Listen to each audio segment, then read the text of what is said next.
목사님. 네, 안녕하세요, 의원님. 제가 예결위 간사를 맡고 있어서요. 네, 누가 장관으로 오시든 이제 함께 일해야 되는 입장이라서 원래 예산과 재정에 대한 질의를 준비해 왔었는데 오전에 답변하시는 것을 들으면서 몇 가지 의구심이 생겨서 제가 확인을 좀 하고자 합니다. 명쾌하게 좀 설명을 해주시면 좋겠습니다. 결혼한 아드님이 원펜타스 청약, 당첨, 조사 다 끝난 후에서야 신부와 주민등록을 합친 거에 대해서 이제 의문을 많이들 제기하셨고 후보자 이렇게 답변했습니다. 아들과 며느리가 결혼식 직후에 관계가 깨졌다. 관계가 최악으로 치달아서 혼례를 유지하기 어렵다고 생각했다. 맞습니까? 네, 장남 내외부는 2023년 12월 16일에 결혼을 했고 그 이후 주민등록상 주소지가 전혀 겹치지 않다가 1년 5개월쯤 후인 2025년 4월 30일에 이제 용산 신혼집에 주소를 합치게 됩니다. 구체적으로 결혼식 이후 거의 직후에 파경이 된 건가요? 네, 사실 이런 말씀까지 그냥 간단하게 네, 말씀 주셔도 됩니다. 실은 그 시기에 발병을 했습니다. 발병을 해서 지금까지 치료를 받고 있습니다. 그런 사정이 좀 있었습니다. 아까는 관계가 파경이 됐다고 하지 않으셨던가요? 네, 관계가 파경이 되면서 이 모든 게 이제 정신적인 압박과 스트레스 등등으로 굉장히 최악의 상황으로 치달아서 발병도 하고 지금까지 치료를 받고 있습니다. 오전 답변하고는 또 전혀 다른 다르지 말씀인데요. 아닙니다, 의원님. 같은 얘기입니다. 그러면은 어쨌든 그게 이제 관계가 깨지면서 생겨나는 여러 가지 심리적인, 정서적인 문제로 발병입니다. 그러면은 관계가 깨지면서 스트레스와 이제 이런 걸로 좀 병을 얻으셨고 그래서 지금까지 좀 어려운 상황에 계시다는 말씀이신데 네. 이제 어쨌든 1년 5개월 후에 같이 주소지를 합치게 되기 전까지 이제 같이 살기 어려울 정도로 파경이 된 상태셨다. 그래서 주소지가 달랐던 거다 말씀을 하셨던 거죠. 그러면은 그 말씀을 전제로 해서요. 네, 청문회를 보시는 분들이 이런 의문이 드실 것 같아요. 지금 이제 기사 댓글이나 이런 것들도 많이 달리고 있는데 제가 그 내용 중에 저도 좀 의문이 가는 부분들을 여쭤보려고 하는데 그렇게 그럼 관계가 파경이 돼서 최악으로 치달은 상태에서 왜 시댁 돈으로 잡은 용산 아파트를 파경된 상태에 며느리가 혼자 산 거죠? 7억 3천짜리 용산 아파트인데 이것도 사용료를 받으셨습니까? 사용료를 받은 건 아니고요.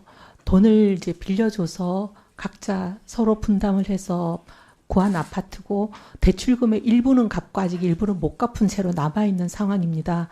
그런데 의원님, 사람 관계라는 게 그렇게 하루아침에 딱 끊어지는 것도 아니지 않습니까? 그럼 어쨌든 많은 같이 사람들이 살지 않는 상황이었고 같이 살기 어려운 상황이었는데 그럼 이 용산구 전셋집을 어디 부동산에 내놓거나 매물로 내놓은 게 있습니까? 그렇지는 않고요. 어쨌든 저희는 그 관계가 다시 봉합되길 바랬습니다. 그래서 모든 가족이 굉장히 어렵게 노력하고 있던 시기였습니다. 그러면 그렇다고 치고요. 네.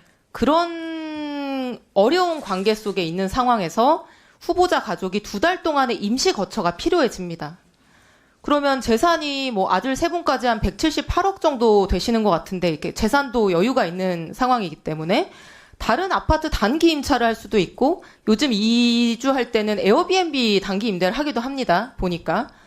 그런데 파경에 가까운 상태인 며느리가 혼자 살고 있는 집에 며느리를 2달 동안 이사를 보내고 들어갔다가 다시 2달 후에 그 집을 교대한다. 왜 굳이 관계가 파탄난 며느리에게 협조를 구하는 거죠? 협조를 구했다기보다는 그냥 저희가 들어갈 곳이 없다라는 사정을 전달했고 그냥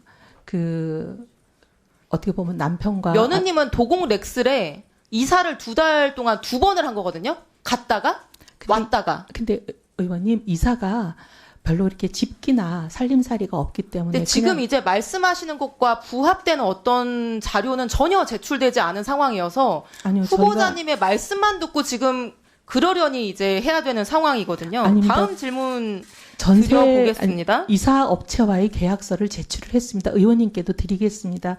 차규근 의원님께 드린 자료를 또 드리겠습니다. 그때 당시 이사했던 이사업체와의 계약서가 있습니다. 네. 두 슬라이드를 좀 넘겨주시고요. 3번 페이지로. 네. 왜 관계가 파경이 됐던 신혼부부가 1년 5개월이 지나서야 다시 같이 살게 됐느냐. 그리고 왜 하필 그날이 국토부의 원펜타스 부정청약 조사가 끝나고 그 결과가 발표된 그 바로 다음 날이냐. 지금 여기에 대해서 전혀 몰랐다고 말씀하셨잖아요. 왜냐하면 저희는 뭐 그렇게 답변을 아까 하셨는데 이걸 한번 보세요. 이게 2024년 8월입니다. 대대적으로 언론 보도가 됐습니다. 원펜타스에 살고 있는 사람들은 이거를 모르기가 어려웠을 것 같아요. 왜냐하면 실제로 아파트 안에서 조사받는 세대들도 많이 있었을 거기 때문에 뭐 요새 아파트의 내부 단톡방이니 카페니 이런 곳에서 떠들썩했을 수밖에 없을 것 같거든요. 저희는 그런데 후보자 가족이 5분이나 되는데 이걸 아무도 몰랐다? 이렇게 대대적으로 보도가 되는데 아니요, 의원님 그 얘기가 아니고요. 부정청약에 대한 조사가 있다는 자, 거는 그러면 대충 다음 들었죠. 질문도 그런데 드려볼게요. 그 조사 네. 수사 의뢰가 후보자님 언제 조금 끝나... 이따 제가 시간 드리겠습니다. 주시겠어요? 네, 감사합니다. 전세계약 평생 많이 체결하셨죠? 평생 무주택자셔서. 네. 전세계약 체결할 때 전세금 담보하기 위해서 보통 전입신고하고 확정일자를 받거나 전세권 등기하는 방법이 있습니다. 법적으로 효력은 동일합니다. 전입신고는 온라인으로도 가능하고 너무 간편한 방법이죠. 대신에 전세권 등기를 하려고 하면은 막 온갖 서류를 떼고 법무사 비용도 들어갑니다. 그런데 후보자 장남께서 거주했던 세종시 주택 슬라이드 보여주시겠어요? 용산 아파트에도 전세권 설정, 세종 아파트에도 전세권이 설정돼 있거든요. 근데 저는 지금까지 전세 살면서 한 번도 전세권 등기를 설정해 본 적이 없어요. 왜냐하면 이게 시간도 많이 걸리고 비용도 들기 때문에. 그럼 상식적으로 이거를 봤을 때 전입신고를 부모님의 청약 신청 때문에 장남이 살고 있는 곳에 전입신고를 할 수가 없기 때문에 비용과 시간을 들여서 전세권 등기를 했다라고 보는 게 합리적일 것 같은데 이 부분에 대한 답변 해주실 수 있습니까? 네, 두 가지를 묶어서 말씀드리겠습니다. 첫째, 원펜타스에 대해서 청약에 시끄럽다는 거는 대충은 알고 있었습니다. 하지만 저희 가족은 어디에 살든 한 번도 그 아파트 단지 내에 뭐 단톡방이나 이런 게 들어봐 본 적이 없고요. 그럼에도 불구하고 대충 들어서는 알고는 있었습니다. 하지만 뭘 몰랐다고 말씀드렸냐면 그 수사가 의뢰가 끝났다는 거는 몰랐습니다.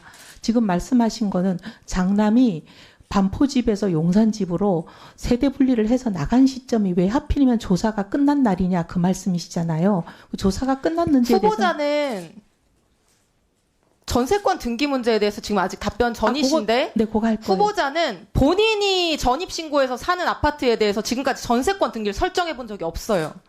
근데 굳이 아들이 사는 용산구와 세종시 아파트는 이례적으로 전세권 등기 설정을 합니다. 왜냐? 전입신고를 할 수가 없기 때문에. 누가 보더라도 주말에는 세종시, 예리하네.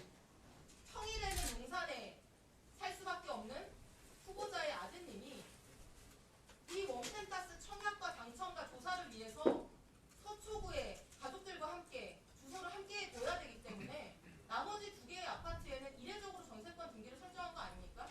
그렇지는 않고요. 사실은 이제 저희 그 실에게 이런 모든 일을 담당해주는 전담 부동산 중개사가 있습니다. 그분에게 맡겼고 그분이 알아서 했는데 실은 전세권을 설정을 했는지 그런 거에 대해서 저는 정확하게는 몰랐습니다. 그런데 이번에 지금 말씀하시는 걸 듣고 며칠 전에 언론이 또 그런 얘기를 해서 저희들이 전세권이 설정됐구나 하는 걸 알았습니다. 말이 안 되지. 그렇지 않습니다, 위원장님. 네, 수고하셨습니다. 기획예산처 장관님.